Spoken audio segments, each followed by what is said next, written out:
Good morning, my dear friends and my dear students. Now, in this session, we are going to continue the Civics Unit 1, Indian Constitution.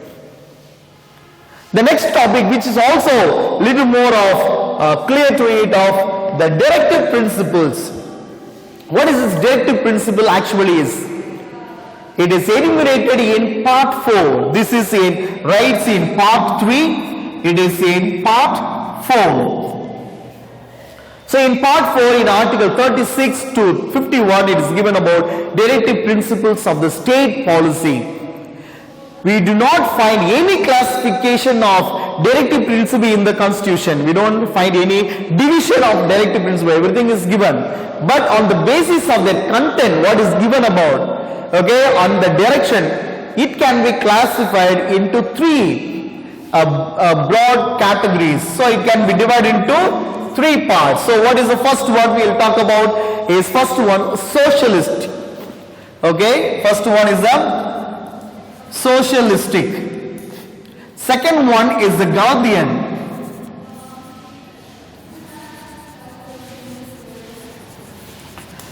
Second one is the Gandhian. And the third one we can talk about is a liberal intellectual. Liberal intellect. Liberal intellect. So these are three categories. The directive principle can be classified based on the content, and the direction given for the people. These principles are not enforceable by the courts. Okay, it cannot be by the writs. But these they are fundamental for the governance of the country. It is not for the people, but it is for how the particular state government has to function. That's very, very important. Actually, these directive principles aim for promoting the social welfare of the people. Government is for what? For the welfare of the people. So, directive principle is strictly for welfare of the people. Dr. B.R. Ambedkar describes this directive principle as the novel features of the Indian Constitution. And we can also find the difference between the fundamental rights and directive principles very much, because it is all these are written documents like, and whereas another one, okay, it is adopted from USA, whereas it is from, okay, so that's what I said, and this is from Ireland. Okay, so this is from USA, directive principles from Ireland. And then when you talk about this is fundamental rights is for government cannot take away, whereas this one is merely instruction. Okay, directive principle is only instruction to the government. Fundamental rights enforced by a court of law. Okay, whereas directive principles are not enforceable by the court. These fundamental rights are legal sanction, whereas they are only for the moral and political sanctions, moral and political way of governing the people. Fundamental rights strengthen the political democracy, whereas the directive principles, which are mainly for social, economical and democracy. Okay, so social and economic democracy for it mainly, and whereas this one is only for the political democracy. Okay, the last one we are going to talk about is fundamental duties here. Okay, fundamental duties when you talk about in the Indian Constitution are inspired by the Constitution of the former USSR. Okay, so this is from US, rights from USA, and okay, directive principles from Ireland, and this fundamental right from USSR, former USSR. Today we call it as Russia. Okay, so they adopted these fundamental duties from. Okay, actually this came in the 1976. The Congress Party set up, okay, as a Sardar Swaran Singh committee to make recommendations for fundamental duties. Actually, it came about in the 42nd Amendment Act of 1976. Some responsibilities of citizens to our constitution called as fundamental duties. This amendment added a new part, namely part 4A. Actually, earlier you had part 1, 2, 3, 4, 5, 6. Now, in the part 4, because it's added, so added as a 4A. This new part consists of only one article, that is article 51A, because part 4 might have a 51. This is 51A, which is for the first time specified as the code of 10 fundamental duties of citizens. So when you talk about 10 fundamental duties of citizens, very important, okay, very important for us, because we have to follow these particular principles, okay, the duties. What are those duties? First one, abide by the constitution, respect its idols, that is the institutions or the national flag, national anthem. Another one is follow the notable idols. All those who struggle for freedom, we have to follow them. We should not put them down by various means. We have to keep them as the example. Otherwise, we have to uphold to protect the sovereignty, unity and integrity of our nation in any circumstance. And we need to defend the country as an army, as various means. We have to promote harmony in any manner, any clash because of religion, caste and all this, because of language. We have to bring about harmony means unity. Value and preserve our rich heritage, our culture and the composite culture of our country. We need to preserve and value it. We need to protect and improve the natural vegetation. We should not destroy the nature. We have to not only all the public properties, we need to safeguard. Another one is strive towards the excellence in the sphere of all the individuals, not only individual manner, at the same time collective manner. In the teamwork, we need to bring glory to our nation, and we need to provide opportunities for education to the child. Child in the sense of ward, they call it as a ward between the age of 6 to 14 years, because that is the age of compulsory education. With the state and the central, the relationship between these two governments, state government and the central government. There are three ways of relations they have it. So when you talk about the central and state, there are three ways of relations. First one, legislative relation, and the second one is the administrative. Legislature, second one administrative, and the third one finance. So these are the three ways of relations between central and the state. So first I want to talk about what is the relationship between these two in the legislative ways. The Union Parliament has the power to legislate for the whole or any part of the territory of India. So they can have any states, any government, of relations. And this includes state but also union territories. So it is not only to only the states but also other union territories which belong to India. This the seventh schedule of the Constitution embodies three lists, that is union list, state list and the concurrent list.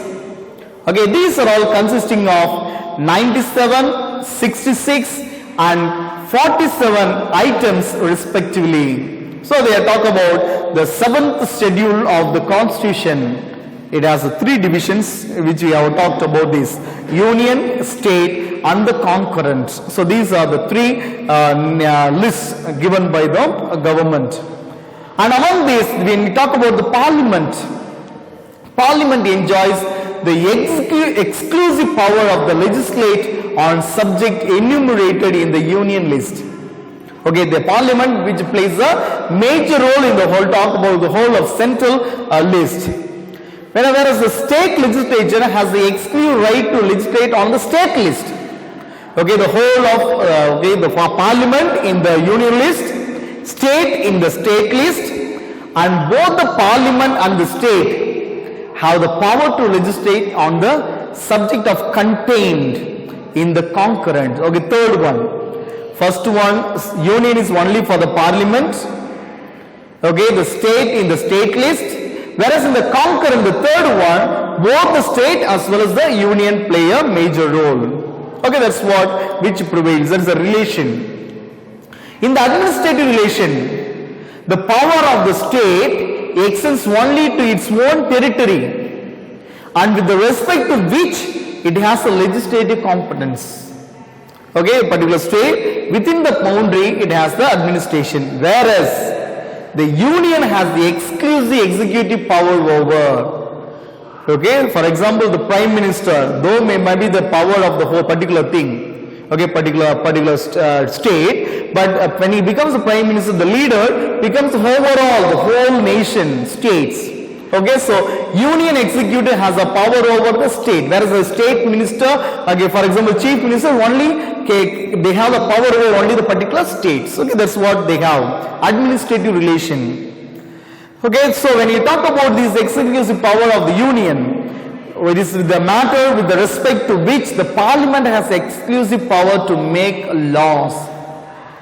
Based on the laws, they are all, both are united, both the union and the state.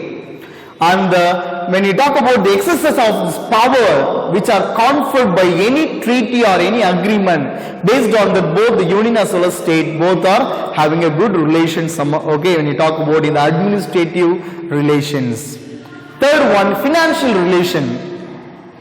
According to the article 268 to 293 in the part, okay, 12, which deals with the financial relation of a particular nation. The center and state are empowered by the constitution, it is given by the constitution, to impose various kind of taxes in their own area, in the union or in the state. But certain taxes are imposed and collected by the center, and afterward which is being divided between the center and the state. Particular taxes collected from the people by the center, and the central government divides a particular tax for the central as well as for the state. So there is a little bit of relation among themselves.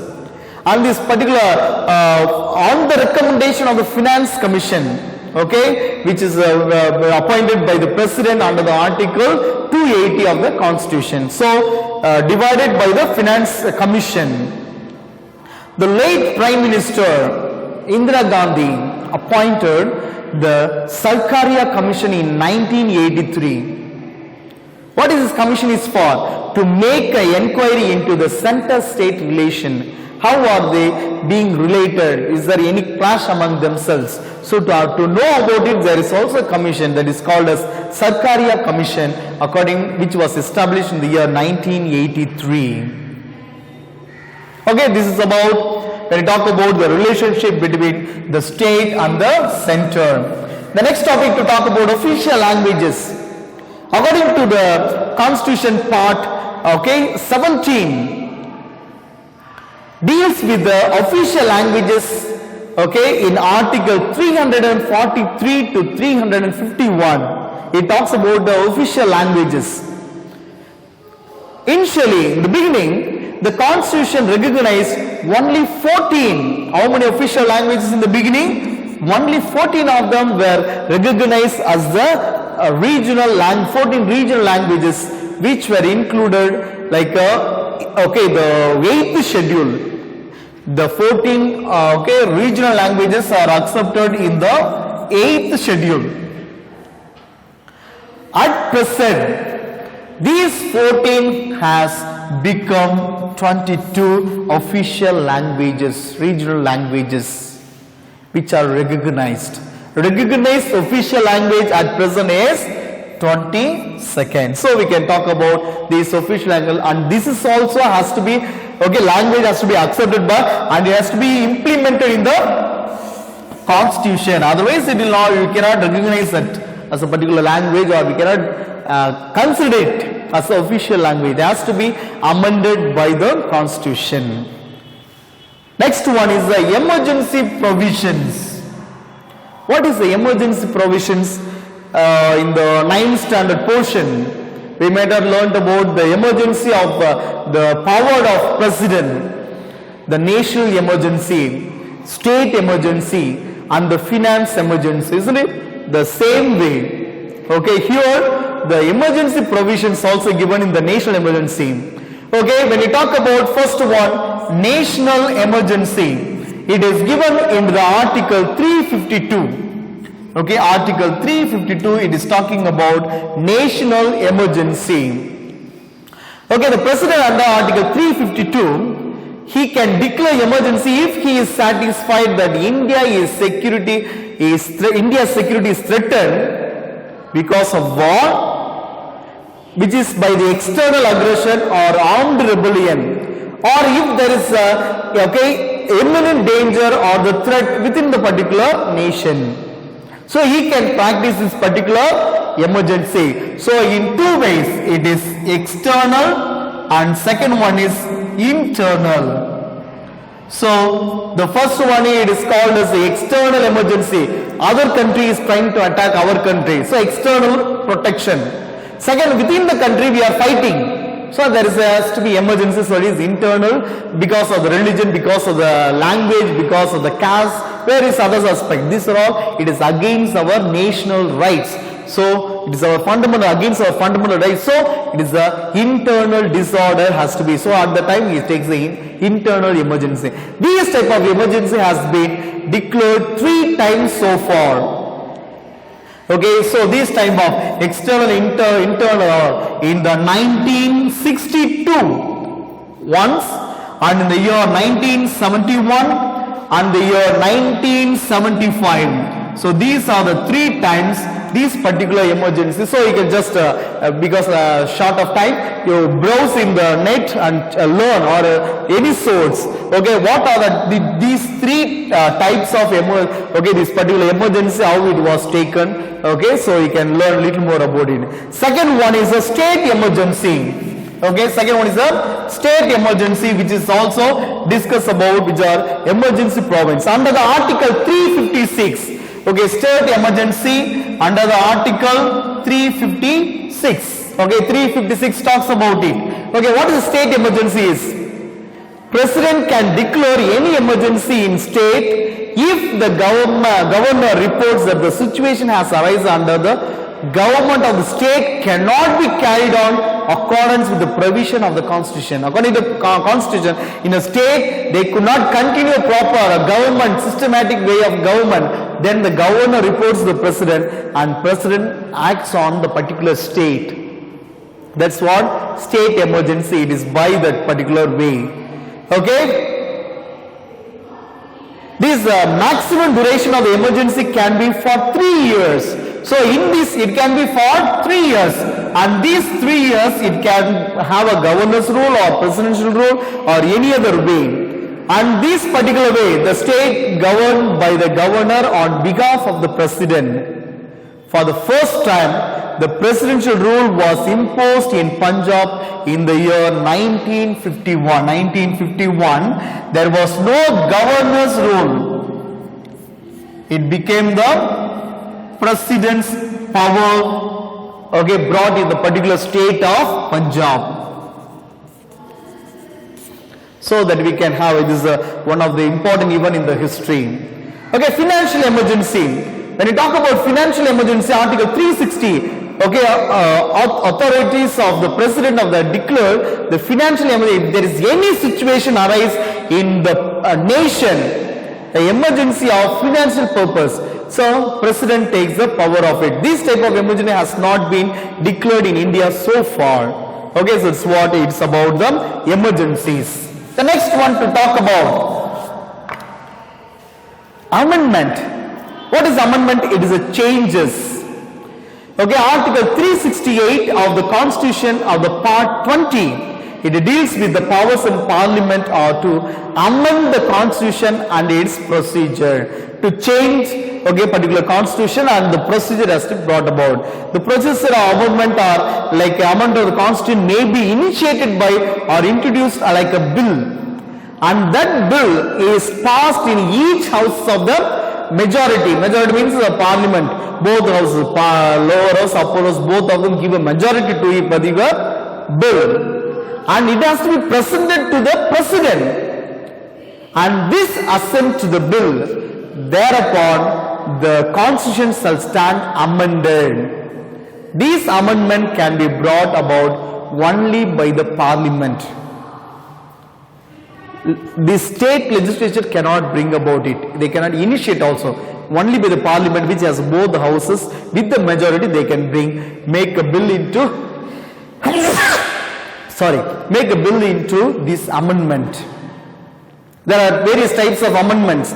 Okay, really only three. Okay, according to Article 368, these provides for three ways of amendments. First one is the amendment by simple majority, amendment by the special majority, amendment by the special majority of the parliament, and the rectification of the half of the state legislature. So these are the three ways of this amendment of the parliament. And the last topic is the reformation of the constitution. Okay, and this commission, Constitutional Reform Commission. There is a national commission. Okay, what is it? It is to revive the working of the constitution was set up by the resolution of the government in India in 2000, headed by M.N. Venkatachalya. Under his leadership, they brought about this commission. It is to reform. What we talk about, this amendment changes. Okay, it has brought about the national commission. There are 3-member commission also brought about. It was headed by the former Chief Justice of India, that is M.M. Okay, Panchi, was set up by the then government to take a fresh look at a relative role, okay, connective role and the responsibility of various levels of government, different stages or the levels of government, and their interrelation, like we talked about the center-state relation, okay, interrelation, okay, in the year 2007. So the National Commission, which was brought in the 2000, and this 3-member commission was brought in the year, okay, 2017. So these commissions are mainly for the reformation of the constitution. Okay, so anything against the constitution? Yes, my dear friends and my dear students, to understand, to learn about constitution, it is not as simple. But from this session, I hope you might have had some knowledge about, some understanding about the major topics. Mainly we talk about the fundamental rights, the fundamental duties, okay, about the amendments, okay, more or less other things we have had a understanding of it already in the previous classes. Okay, so have more knowledge, okay, from the various aspects and try to, okay, be a good citizen of India. Thank you.